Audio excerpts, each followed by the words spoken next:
अरहंताणम नमो अरहंताणम नमो अरहंताणम।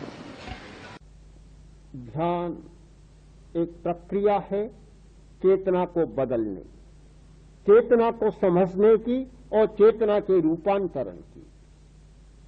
हम ध्यान के द्वारा अपनी चेतना का निर्माण करते हैं। उस चेतना का निर्माण करते हैं कि क्रोध की स्थिति है, वातावरण है, पर क्रोध नहीं आ रहा। अहंकार की स्थिति है, पर अहंकार नहीं जाग रहा है। लड़ने का पूरा वातावरण है, पूरी स्थिति है, पर लड़ाकू वृत्ति काम नहीं कर रही। ये कैसे हो सकता है? यह सब चेतना के रूपांतरण के द्वारा ही हो सकता है। मनोबल इतना बढ़ जाता है कि ये सारी स्थितियां अपना प्रभाव नहीं डालती। हम दूर क्यों जाएं? आचार्य भिक्षु को ही लें। स्थिति, किसी आदमी ने कहा कि आपका मुंह देखने वाला नरक में जाता है।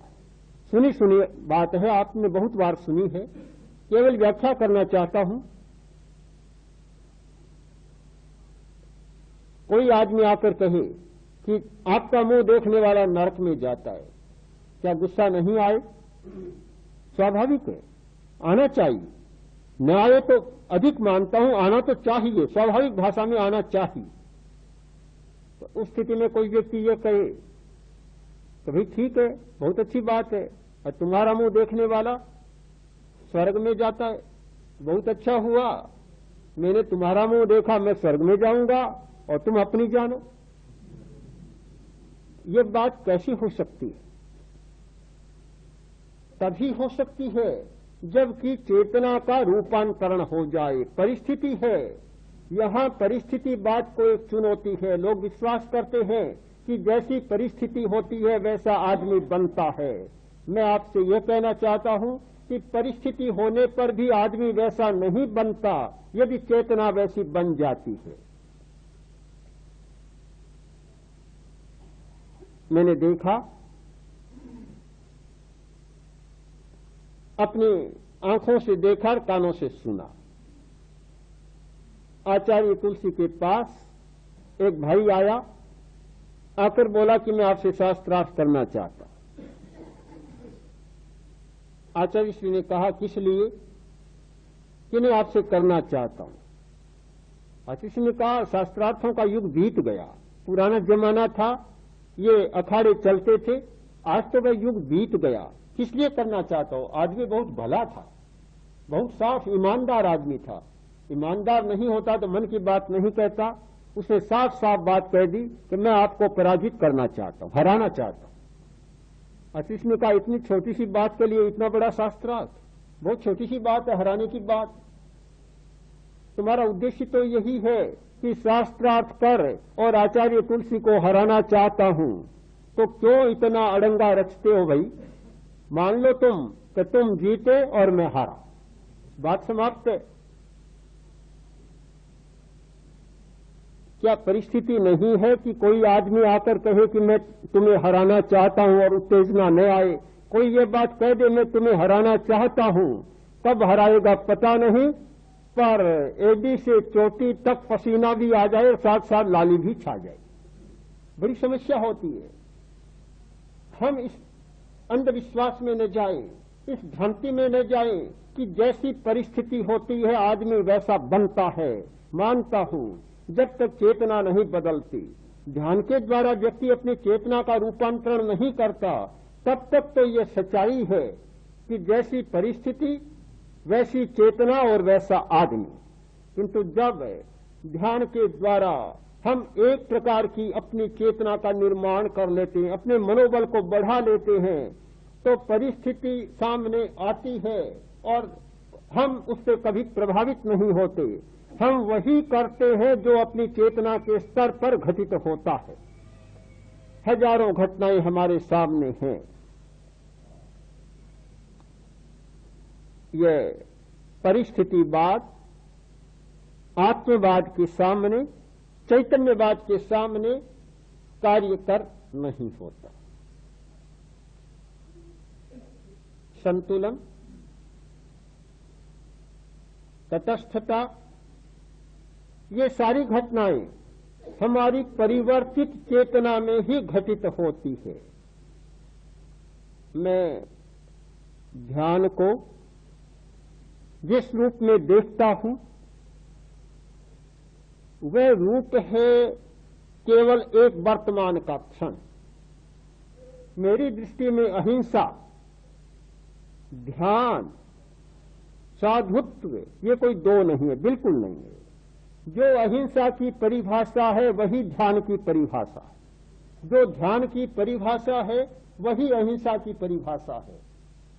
जैन आचार्यों ने अहिंसा की परिभाषा की कि राग द्वेष मुक्त चेतना या राग द्वेष मुक्त क्षण का नाम है अहिंसा।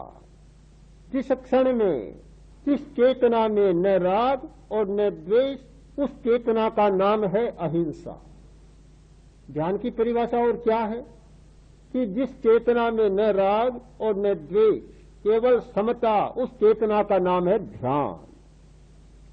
जब हमें प्रियता की अनुभूति नहीं, अप्रियता की अनुभूति नहीं, राग का संवेदन नहीं, द्वेष का संवेदन नहीं, वह हर क्षण हमारा ध्यान है।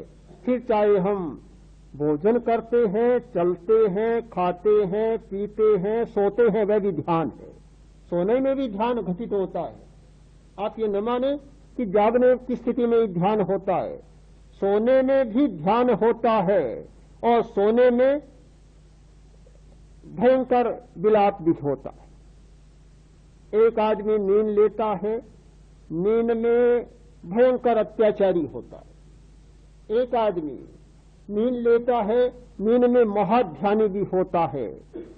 नींद भी हमारी चेतना की एक अवस्था है, जागना भी हमारी चेतना की एक अवस्था है। दोनों हमारी चेतना की अवस्थाएं हैं और ध्यान भी हमारी चेतना की एक अवस्था है। जब ध्यान की स्थिति चेतना में अवस्थित हो जाती है, फिर सोते जागते कोई फर्क नहीं पड़ता। इसीलिए जो लोग बहुत पहुंचे हुए हैं, उन्होंने जब ये कहा कि जागरे स्वप्न मार्गे, मनसि वचसि काये जागरे स्वप्न मार्गे, यदि मम पतिभावो राघवा धन्य पुंसी तदीय दह शरीरम पावकम माम केदम विकृत सुकृत भाजाम ये न साक्षी त्वमेव। जब महासती सीता ने एक संकल्प दोहराया अपना, अग्नि की प्रज्वलित जो ज्वालाएं सामने धधक रही है, उसके तट पर जाकर और महासती ने कहा कि मनसि वचसि काये, मन में, वचन में और शरीर में, जागरे स्वप्न मार्गे, जागृत अवस्था में और स्वप्न में भी, नींद में भी यदि राघव के सिवाय, रामचंद्र के सिवाय किसी के प्रति पति का भाव आया हो तो अग्नि मुझे जला डाल। क्या कोई कह सकता है? जागने की बात कहना भी बड़ा कठिन है, क्या नींद की बात कह सकता है? किंतु जिसकी चेतना बदल गई, फिर नींद में भी वह घटना घटित नहीं हो सकती। नींद में भी वे घटनाएं तब घटित होती है जब हमारी चेतना रूपांतरित नहीं होती है। जब चेतना ही बदल गई तो फिर नींद क्या और जागना क्या, ये भेद रेखा ही समाप्त हो जाती है। इसीलिए भगवान महावीर की वाणी हमें मिलती है कि सुत्ता अमुनिनो मुनिनो सया जागरंती। अमुनि है वे सदा सोए हुए हैं। अज्ञानी आदमी जिसे ज्ञान उपलब्ध नहीं है, जिसकी चेतना में ज्ञान की घटना घटित नहीं है, वह सदा सोया हुआ है, चाहे दिन के 12 बजे हो और चाहे दिन के 4 बजे हो, सदा सोया हुआ है। और जिसकी चेतना में रूपांतरण हो गया, ज्ञानी बन गया, मुनि बन गया, चाहे रात की 12 बजी हो और चाहे रात के 2 बजे हो, सदा जागता रहता।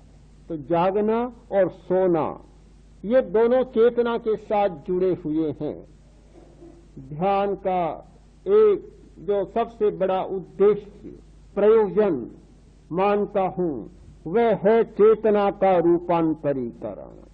चेतना का इस प्रकार का निर्माण कर लेना कि हर क्षण में चेतना वैसी चले, हर परिस्थिति में चेतना एक समान रहे, हर वातावरण में चेतना एक जैसी रहे। बहुत कठिन प्रश्न है, बहुत कठिन समस्या मैंने आपके सामने प्रस्तुत की है और मैं सोचता हूं कि इस समस्या पर केवल आज ही नहीं 10 दिन तक हमें विचार करना है और इस स्थिति का निर्माण कैसे संभव हो सकता है उस संभावना पर भी विचार करना है। आपने पहले ही सुना कि हम लोग केवल इस पर विश्वास नहीं करते कि ऐसा करना है, किंतु इस पर विश्वास करते हैं कि यह कैसे संभव हो सकता है, उसकी प्रक्रिया क्या है, उसका उपाय क्या है। यह विश्वास है कि जितने अपाय हैं उतने ही उपाय हैं, एक भी अपाय ऐसा नहीं जिसका कोई उपाय न हो। प्रत्येक बात का उपाय है, उपाय को हमें खोजना है और हमें एक यथार्थ पर विचार करना है और यथार्थ के साथ ध्यान को समझना है। यदि ध्यान को आप एक सत्य के रूप में, एक चेतना की बदली हुई अवस्था के रूप में स्वीकार करेंगे तो ध्यान के द्वारा आपको बहुत उपलब्ध होगा। और ध्यान को मात्र एक हल्का सा मनोविनोद, आराम और विश्राम के रूप में स्वीकार किया तो जो मिलना चाहिए वह पूरा नहीं मिलेगा। एक कहा कि मैंने एक भावना संजोई है और एक मैना चाहिए जो अच्छा गाती हो, सामने प्रस्तुत कर दी, परीक्षा ली, बहुत अच्छा गाती थी, खरीद कर ले गया, घर चला गया। एक दिन बाद वापस आया, आकर बोला ये लो तुम्हारी मैना, तुमने धोखा कर दिया। अरे भाई मैंने क्या धोखा किया कि ये मैना तो लंगड़ी है, लंगड़ी मैना दे दी, मुझे नहीं चाहिए, ले जाओ।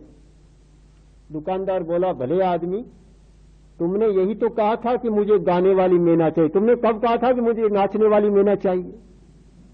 गाने वाली मांगी थी, मैंने गाने वाली दे दी, नाचने वाली नहीं मांगी थी तो मैं कैसे देता? गाने वाली मिल सकती है, नाचने वाली अलग चाहिए। पूर्णता नहीं आती जब तक हमारी चेतना की एक विशिष्ट अवस्था निर्मित नहीं होती, तब तक पूर्णता नहीं आती। हर बात के साथ एक कमी रह जाती है, खटक रह जाती है। यह गाने वाली है, यह नाचने वाली है, यह और कुछ करने वाली है, यह मनोविनोद करने वाली है।